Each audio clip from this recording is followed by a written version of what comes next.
Shut up! Hey everybody, this is Steve Felicetti with another episode of Shut Up and Color. One of the things I want to do with this YouTube channel is I want to share with you guys my experiences from the start with a customer that wants a commission job done. Some of them are pretty interesting. Some of them, I don't know, probably not. No, most of them are pretty interesting. They're all, their own little journey and stuff. So, and they can get good. So I got a call from a guy that I had as a previous customer. So that's always good. You get a guy that calls you again for more work. His name is Gene, and he makes games. He makes board games. He makes his own board games. He's pretty clever. He's got a knack for it, I think. Coming up with really unique ideas and stuff. Things that I've never seen or heard of that he's come up with. Pretty interesting. I did a job for him a little ways back. I'll just kind of pull it up and show you guys real quick what I did before.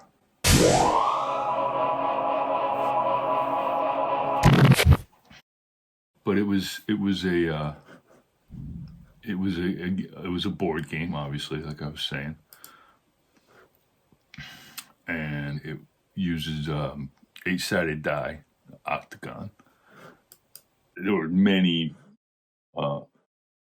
iterations of this, but what I want to show you is kind of like how he presented it to me initially. So this is the board that he had made, right? And he said, I want to make a game out of this. It's going to be called Tic-Tac-Toe, right? So it's like a kind of a twist on tic-tac-toe. And he said it's done with 8-sided dice, and he had all the squares put out and everything, how he wanted it to look, as far as the actual game squares and the number of players, so the 8 people can play this game, which is kind of appropriate because it's played with an 8-sided die. Everything's on the 8-sided die, kind of on the 8-sided shape realm, I guess. So this was a game that he had already made. He showed me that he had another person make the game board for this. So these are just some things that he shared with me when we met. And then he wanted this game board, and he wanted 8-sided shapes all throughout the game board. Like for the background, for the design of it. And then he wanted vines, like twisted, not symmetrical or anything, but just kind of like twisted all around the game board.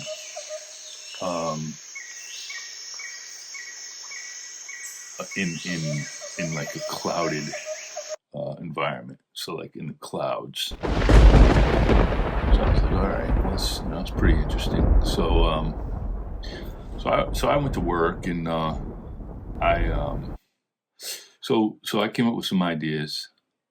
This was one that I gave to him. Oh. You had the die, and you had the vines. I had just a vine design. I just found some vine design, and just to get an idea of where his head was, what he was thinking. So before I wasted a whole lot of time on it, which is what I try to do if I can. And I gave him this one. Different background, really. I think this was the other one, right? And this is the one that he liked. He liked this. He liked this design. And so that's what we went with.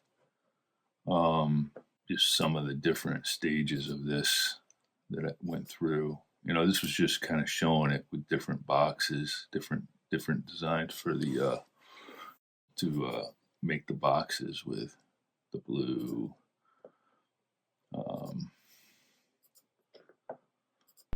Wow, that's amazing. This is what the final product looked like, and there was a lot to it. I mean, I had to send them different fonts. We had to pick out a font for all this stuff. So I sent him all kinds of different fonts and stuff to choose from. Oh. But in the end, what I ended up doing was I took the original design because I wanted it to. Let me see if I can find where that was now. Okay, here. So I wanted it to fill up the board. I didn't want it to just be one set of lines. So what I ended up doing was I basically took this shape, right? Took this idea of fines and the style and everything, and I created my own. In that same square kind of diamond looking shape, right? And then I layered it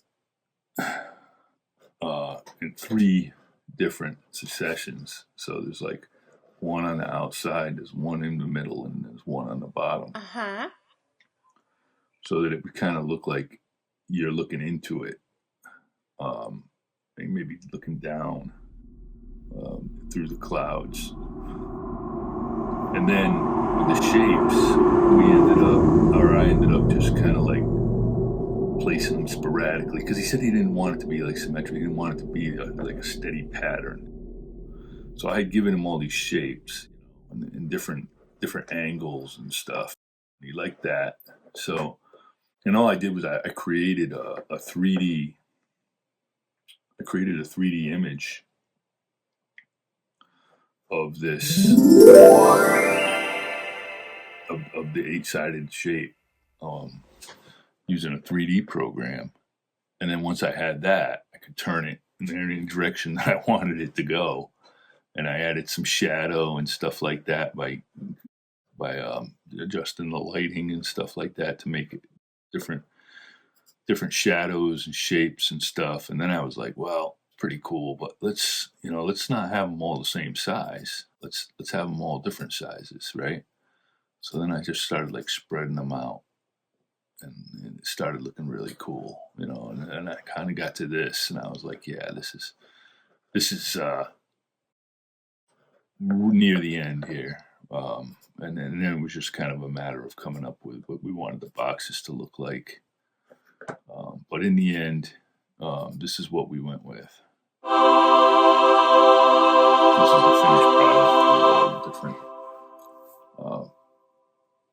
the numbers and boxes and stuff. And if you can tell, it's whichever player you are, that's your numbers in the middle of the box. I don't remember exactly how you play.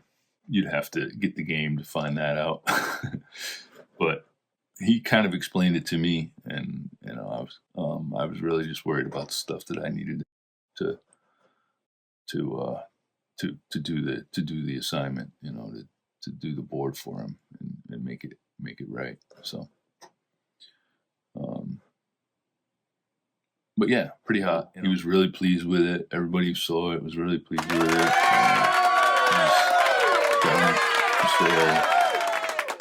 I don't think he sold that many. He sold a few. But, it's one of those things that, board games are kind of out the door, I guess. Everybody's on apps and, computer games, Sega and PlayStation and Xbox and, all that. So, I hate to say it's a thing of the past, but it's kind of a thing of the past. But his games, I really see a place for him if he can find the right niche. I think he could really. I'm not going to say get rich, but he could sell these games, for a good amount of money because they're very well made quality games. Use like heavy cardboard and everything, and trifolds and all this other stuff, and so puts a lot of thought and time and effort and money into his projects. So anyway, so that was that, right? And like I said, he called me the other day. And he's like, "Hey,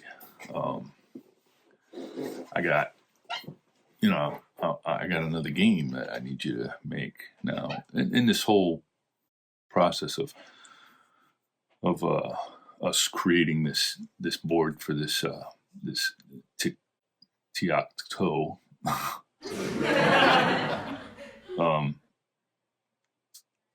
We had talked about a lot of different stuff. He has a lot of different ideas for games and stuff. And one of the games that he talked about was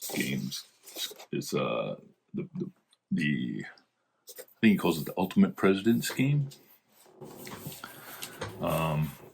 And he kind of like gave me some ideas as far as what it was going to be like and stuff, but now he's ready to do it, so we're going to do it. So And so it begins. he gave me some stuff. So the easiest way I can show you is show you this. So this is the mission, right? So this is, if you can see that. So this is his sketch. So he wants, it's the 50 stars for the 50 states, right? It's kind of irrelevant for the game, really, because the game's about presidents, and it's about trivia. It's like, it's like Trivial Pursuit, but just president type questions. All the different presidents. I think he said there was 44. So, and he's going to ask questions, have questions about each president. And you kind of saw what that looked like, right? So, on the flag. So look, I mean, he's got a mind. He has a entire math teacher, so he's got a mind for this kind of stuff. So if you look though, the stars, right? They make a triangle pattern. I don't know if you can see that or not, but like it's like he's got them set up where they're like a triangle pattern, and they're like 4 triangles. So each point of the triangle is coming into the center of the page, and then you have the stars stacked in the shape of a triangle on each of the 4 sides of the board. So you see that or not? I guess you can, but anyway, yeah. So that's the thing, right? So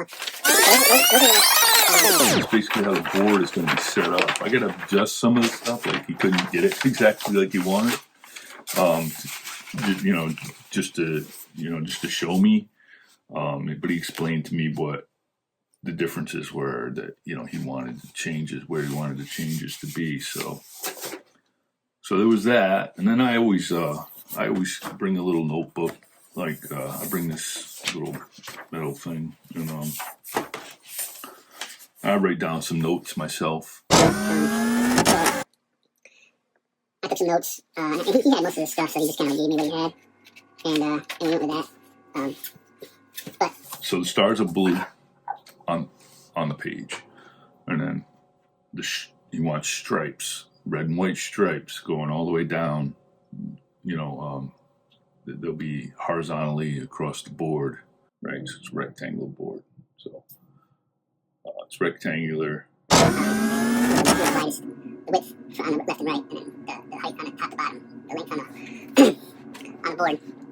They'll go horizontal across that. And he wants them not just straight stripes.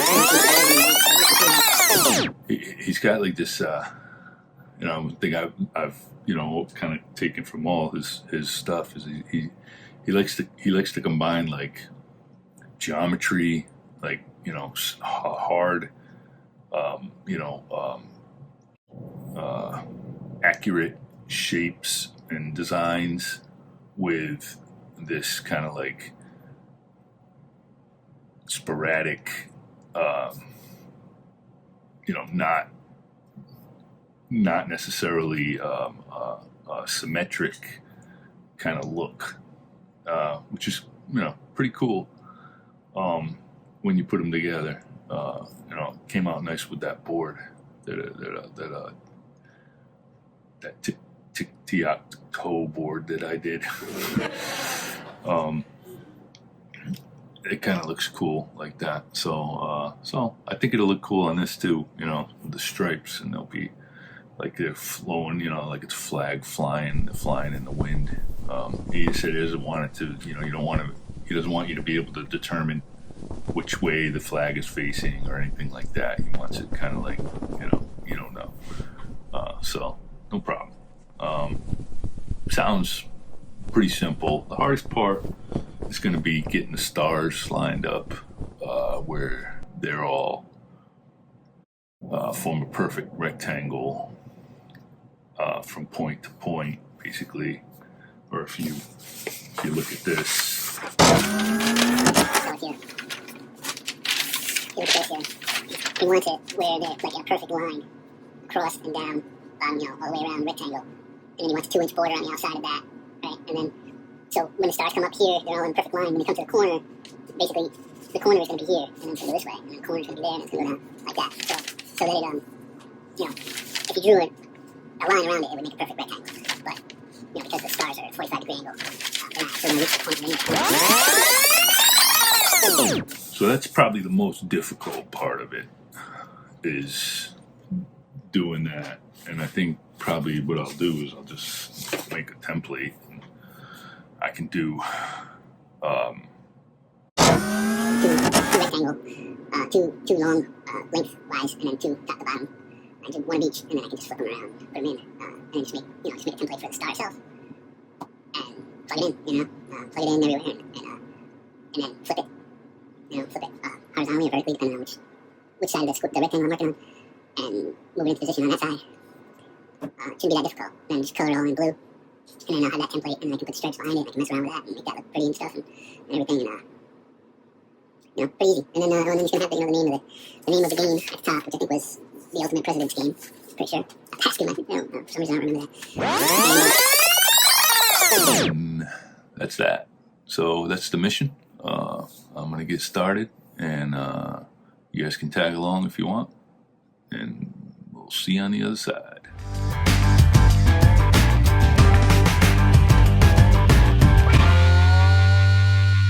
Shut up!